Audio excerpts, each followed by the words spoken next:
ok chẳng lúc này dừng cắt trên sân á khi mau bao nhiêu mấyត្រូវកាត់ពលឺព្រះអាទិត្យនេះចេញដើម្បីផ្ដាច់វាចេញពីចេញពី background ហ្នឹងតោះណាត្រូវកាត់វាចេញតែពេលកាត់វាចេញហើយត្រូវកាត់ពពកនេះចេញមួយទៀតដើម្បីធ្វើដូចជាព្រះអាទិត្យហ្នឹងគាត់វារះឡើងតោះណាធ្វើដូចជាព្រះអាទិត្យវារះឡើងហើយ background ត្រូវប្របែកជា2ហើយត្រូវកែវាទៅជាពណ៌ខ្មៅមួយយល់ត្រូវកែជាពណ៌ខ្មៅមួយទៀតត្រូវកែជាពេលយប់ត្រូវកែ background នឹងជាពេលយប់ហើយព្រះអាទិត្យភ្លឺដដែលអញ្ចឹងទៅនៅពេលដែលព្រះអាទិត្យលិចចុះទៅនៅពេលដែលព្រះអាទិត្យលិចចុះទៅការងារវាច្រើនបើយើងធ្វើទៅវាច្រើនមែនតើពីព្រោះព្រះអាទិត្យនៅពេលដែលវាចុះទៀតវាឡើងពណ៌ក្រហមហើយអញ្ចឹងណាបើយើងធ្វើអាហ្នឹងមកតង់ទៀតគឺវាយូរហើយវាស្មុគស្មាញច្រើនពីព្រោះអានេះយើងធ្វើអញ្ចឹងវាអត់កើតតោះណាអញ្ចឹងព្រះអាទិត្យយើងដាក់រះអញ្ចឹងធម្មតាប៉ុន្តែនៅពេលដែលព្រះអាទិត្យលិចអស់ស្ដង់គត់ទៅនៅពេលដែលព្រះអាទិត្យចុះមកដល់កន្លែងនេះគឺយើងចាប់ផ្ដើមដក opacity របស់ផ្ទាំង background ភ្លឺច្បាស់នេះដក opacity វាតិចទៅដើម្បីឲ្យវាឃើញអាពណ៌អា background ពេលយប់ឃើញព្រាចុះតិចទៅវាព្រាទៅរហូតដល់ចុះអស់យប់យកហ្មងអញ្ចឹងណាយើងធ្វើអញ្ចឹងយល់ទេអញ្ចឹងយើងដក opacity ហើយយើងយក background ហ្នឹងដាក់ជាន់គ្នាជា2ហើយយើងបិទអាពេលយប់ចោលសិនតោះណាហ្នឹងហើយយើងបិទអាពេលយប់ចោលសាកធ្វើសិនទៅហើយបើឆ្ងល់ចាំសួរទៀតណាឥឡូវខ្ញុំយល់ប៉ុណ្ណឹងយល់បានប្រមាណភាគរយដែរ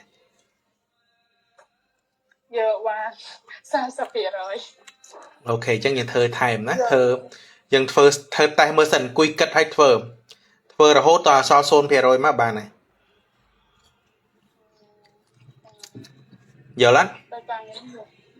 ការងារនេះច្រើនដែរការងារនេះការងារមួយណាមួយដែលនិយាយហ្នឹងវាច្រើនដែរបាទការងារហ្នឹងច្រើនបើយើងចង់ធ្វើញ៉ៃហ្នឹងច្រើនយើងធ្វើច្រើនถ้าវាធ្វើធម្មតាទៅបើសិនយើងធ្វើធម្មតាទៅយើងគ្រាន់ធ្វើឲ្យមានចាបអីហោះទៅយើងពេញខ្លងមកបានឬក៏យើងដាក់យើងធ្វើយប់វាចេះតែបានហើយតែវាស៊ីពេលបន្តិចក្នុងការធ្វើតែបើសិនយើងយកខ្លងធម្មតាយើងមិនបាច់ធ្វើអញ្ចឹងយើងគ្រាន់តែធ្វើចាបហោះហ្នឹងហើយធ្វើចាបហោះធម្មតាមិនបាច់ចាំយកពេលយប់ឬក៏យើងយកពេលយប់ដែរប៉ុន្តែយកពេលយប់យកហ្មងមិនបាច់ចាំធ្វើព្រាទៅយប់ទេបបែកប្លង់នេះជា2ធ្វើដកពលឺវាឲ្យទៅពណ៌ខ្មៅពេលយប់មួយហើយនឹងពេលថ្ងៃចឹងមួយហ្មងអញ្ចឹងយើងដូរតែប្លង់ចូលយប់ហ្មងមិនបាច់ចាំចូលព្រាយប់អីទេឲ្យចុះព្រះអាទិត្យនៅដដែលយើងបាច់ចាំទេព្រះអាទិត្យនៅពេលយប់វាចេញប្រច័នវិញហ្នឹងមិនចឹងអត់ទេខ្ញុំនិយាយថាពេលថ្ងៃពេលថ្ងៃដាក់ព្រះអាទិត្យចឹងដដែលទៅដល់ពេលយប់យើងដាក់ប្រច័នទៅអញ្ចឹងណាចាហ្នឹងហើយធ្វើអញ្ចឹងយើងស្រួលណាយើងមិនបាច់ចាំធ្វើព្រាលេច្រើនទេផ្ដាច់ប្លង់2ហ្មងប្លង់ពេលថ្ងៃនិងប្លង់ពេលយប់តន់ហ្នឹងហើយយើងកែវាពេលយប់នៅក្នុង Photoshop តិចទៅហើយយើងយកប្លង់នឹងយកមកដាក់2បន្ទឹមគ្នាទៅបានដាក់ខាងនេះខ្ញុំនិយាយអត់ចោចអញ្ចឹងបានអត់ដឹងចាំមានអីសួរទៀតអាចសួរបាន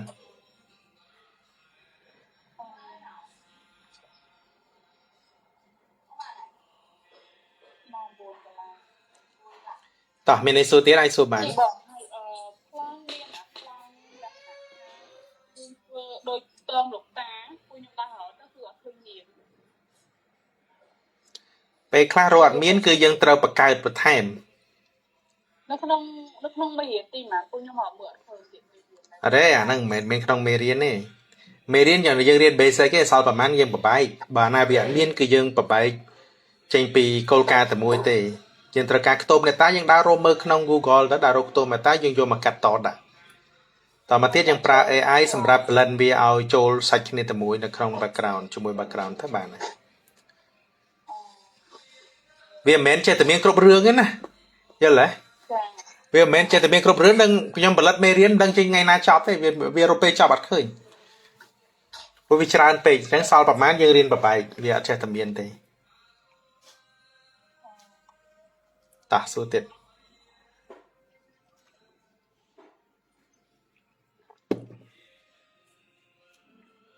មានឯសួរទៀតឯសួរបានចានេះបើសិនយើងធ្វើប្លង់ឧទាហរណ៍យើងធ្វើប្លង់3នឹងចប់ចឹងណាយើង save វាជាវីដេអូពួកអានេះខ្ញុំដាក់នៅក្នុង project តែមួយចឹងការដាក់អត់ការទេសារទៅគេអញ្ចឹងត្រូវធ្វើ project ផ្សេងគ្នាអានេះវារៀងគាំងមែនទេចាអូខេឥឡូវយើងដោះនេះចោល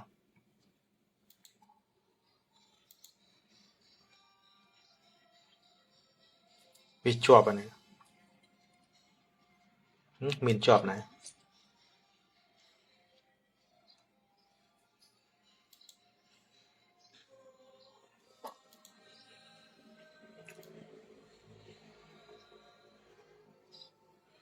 ខ្ញុំការអាស្រ័យអ៊ីនធឺណិតវាយឺតណារៀនអនុវត្តធ្វើរឿងខ្ញុំជាមួយខ្ញុំមួយរឿងសិនតើពួកក្នុងមេរៀនមានអនុវត្តធ្វើរឿងធ្វើមួយរឿងនេះយល់ណាធ្វើពាក់កណ្ដាលរឿងអីធ្វើបានពាក់កណ្ដាលរឿងហើយយល់បានប៉ុន្មាន%ហ៎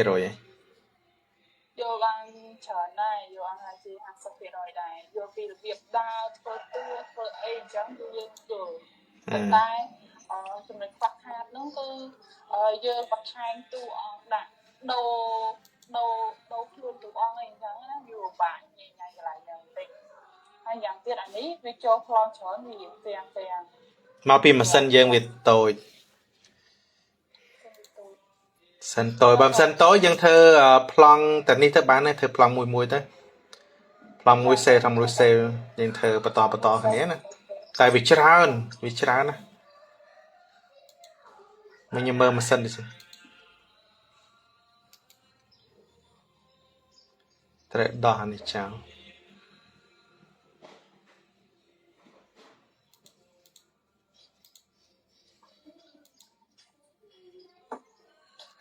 មើលមេរៀនអនុវត្តធ្វើរឿងជីវិតស្អីគុណភាសាលើវាខ្សាច់ហ្នឹងមែនហ្នឹងហើយធ្វើអាហ្នឹងមួយរឿងយល់ហ្មងផតម៉ានសិតតែបច្ចេកទេសធ្វើអានេះមួយរឿងយល់ហើយយល់ច្បាស់ហ្មងធ្វើមិនចាប់ប្លង់មិន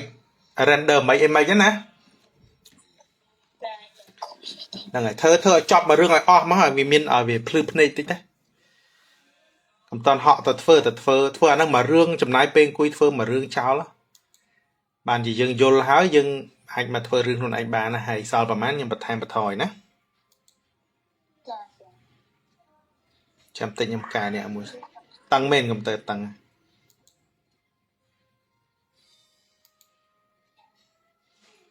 ចឹងយើងដក apparent វាចោលខ្លះ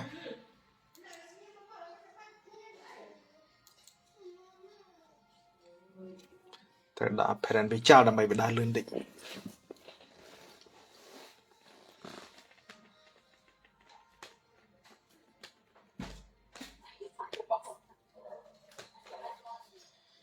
អូ RAM 4G storage 256 Celeron យឺតណាកុំព្យូទ័រនេះយឺតណាបើមានលុយថែម RAM បន្តិចទៅថែម RAM ឡើង 16G ទៅបើមានលុយដូរម៉ាស៊ីនចោលបណ្ដោយប្រសិនបើមានលុយណាតែបើអត់លុយគឺទ្រាំប្រើយឺតហ្នឹងទៅន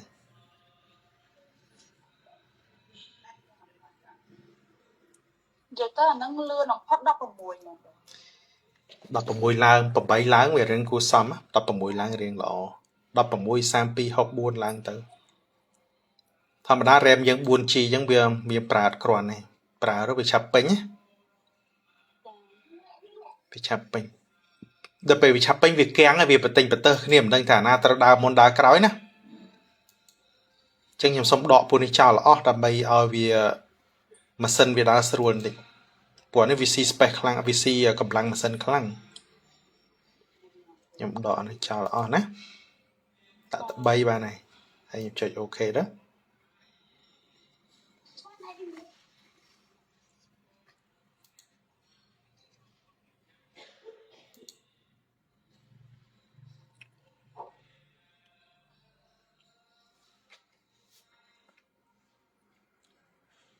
ចេះយើងមើលកន្លែងនេះ ក្នុងថាសំណេរជើយើងនៅមើលទៅវាស៊ីខ្លាំងមិនខ្លាំងប៉ុណ្ណាយើងមើលឡើយនេះឃើញ CPU វាប្រើ 100% ហ៎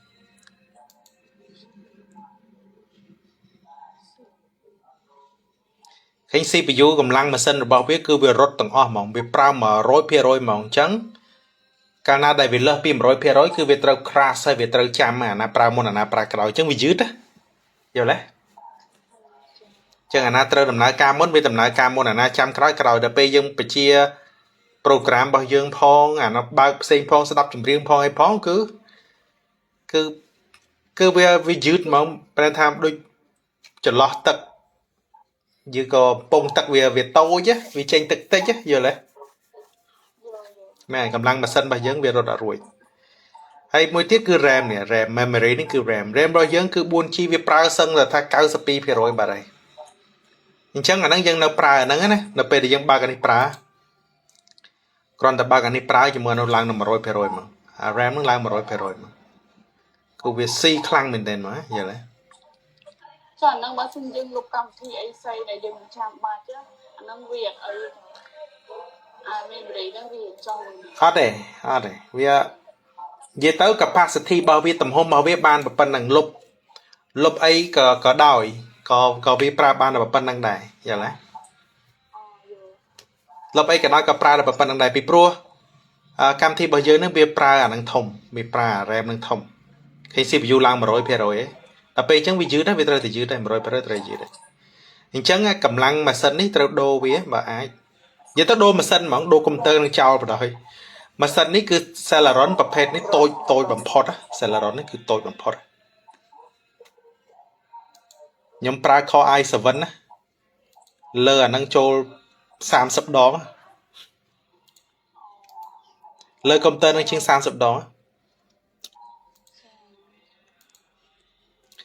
អានេះវាតូចពេកវាតូចវា Celeron រួច Pentium រួច Core to do Core i3 Core i5 Core i7 បាទខ្ញុំចំនួន Core i7 ចំនួនទី12អញ្ចឹងបានវាទៅរៀង smooth តើណាតែនេះរៀងយឺតយើងត្រូវតាមចិត្តតិចតែបើប្រើពួកនេះផងប្រើ Photoshop ប្រើអីទៀតតើឲ្យកាំងហើយណាក៏ដងចាំបានតាផលតែ3ហ្នឹងកាំងតើប្រើមួយអាហ្នឹងស្រួលបាទប្រើមួយដល់បិទមួយប្រើមួយតែយើងមិនប្រើតែមួយណាបើយើងប្រើនេះ Photoshop ផងគឺយើងប្រើជាមួយ Photoshop ប្រើដំណើរគ្នាព្រោះយើងត្រូវកែតួកែអីនោះណាមែនទេណាមានលុយយើងចំណាយប្រហែលជាខ្ទង់ដាក់$500ឡើងយើងទិញអាល្អជាងនេះទិញមកហើយការងារនេះគឺតម្រូវហ្មងកុំព្យូទ័រសំខាន់ហើយ storage មួយទៀតខ្ញុំគម្រោងដូរដែរនឹងបើថាតន់មកដូរមើលតិចទៀតដូរមើលតិចទៀតដូរទៅពីព្រោះ storage ក៏អត់គ្រប់ដែរ storage អត់គ្រប់ទេអានេះ 20G អានេះ 26G ការងាររបស់យើងមួយរឿងយើងស៊ី 20G អាចមួយរឿង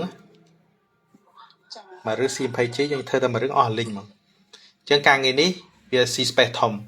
ត្រូវការកម្លាំងម៉ាស៊ីនធំហើយយើងធ្វើយូរអង្វែងមិនមែនធ្វើតែមួយថ្ងៃទេយល់ទេយើងធ្វើរហូតអញ្ចឹងយើងទិញអាណាល្អមកធ្វើរហូតកុំឲ្យទិញហើយគាំងឲ្យដូរខាតលុយវិញអញ្ចឹងអាហ្នឹងខ្ញុំបញ្យល់ប៉ុណ្ណឹងហើយមានអីសាកសួរថែមទៀតទេអត់ទេបងតែប៉ុណ្្នឹងសិនហ្នឹងហើយអរគុណច្រើនធ្វើតាមអរគុណជម្រាបលា